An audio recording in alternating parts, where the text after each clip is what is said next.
ইরানের হাতে নিহত হলে যুক্তরাষ্ট্রের করণীয় কি হবে এ নির্দেশনা ইতোমধ্যে দিয়ে রেখেছেন বলে জানিয়েছেন মার্কিন প্রেসিডেন্ট ডোনাল্ড ট্রাম্প।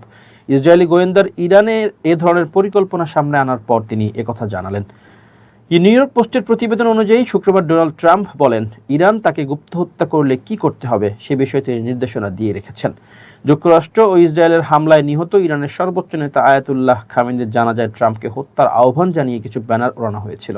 মূলত সেই প্রসঙ্গ টেনেই তিনি একথা বলেন। মার্কিন ওই ট্যাবলয়েড পত্রিকাকে ডোনাল্ড ট্রাম্প বলেন, আমি অনেক দিন ধরেই তাদের তালিকায় আছি, আমাদের এই বিষয়টা সামলাতে হচ্ছে।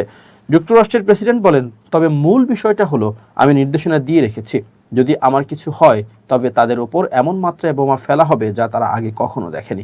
ট্রাম্প আরও বলেন, তেহরান বহু বছর ধরেই তাকে মেরে ফেলতে চাইছে। শেষে তিনি বলেন, আমি আশা করি আপনারা আমার শূন্যতা অনুভব করবেন। এছাড়া নিজের মালিকানাধীন সামাজিক যোগাযোগ মাধ্যম ট্রুথ সোশ্যালে দেওয়া এক পোস্টে ট্রাম্প বলেন, ইরানকে লক্ষ্য করে 1000 ক্ষেপণাস্ত্র প্রস্তুত রাখা হয়েছে, পাশাপাশি প্রয়োজন হলে সঙ্গে সঙ্গে আরও হাজার হাজার ক্ষেপণাস্ত্র নিক্ষেপ করা হবে। ট্রাম্প আরও লিখেছেন, ইরানে ইসলামী প্রজাতন্ত্রকে লক্ষ্য করে 1000 ক্ষেপণাস্ত্র প্রস্তুত রাখা হয়েছে। বিশ্বের বিভিন্ন স্থানে ইরান সরকার যুক্তরাষ্ট্রের বর্তমান প্রেসিডেন্ট এই ক্ষেত্রে আমাকে হত্যার চেষ্টা করার যে হুমকি দিয়েছে, তারা যদি সেটি বাস্তবায়নের চেষ্টা করে তাহলে সঙ্গে সঙ্গে আরও হাজার হাজার ক্ষেপণাস্ত্র নিক্ষেপ করা হবে।